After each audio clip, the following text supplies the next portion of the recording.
ഒരു മെസ്സേജ് പോലും വന്നിട്ടില്ലല്ലോ. മെസ്സേജ് ഒക്കെ പിന്നെ നോക്കാം, നീ ഒന്ന് വേഗം ചെല്ല് മോനെ, നോക്കി പോണേ.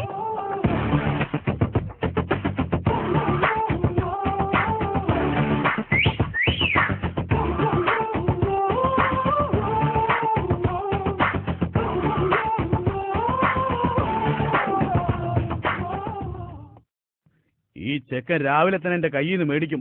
പോടാ പോടാ പോടാ. അതെ, അമ്മയാ പറഞ്ഞത് നോക്കിയിട്ട് പോണെന്ന്.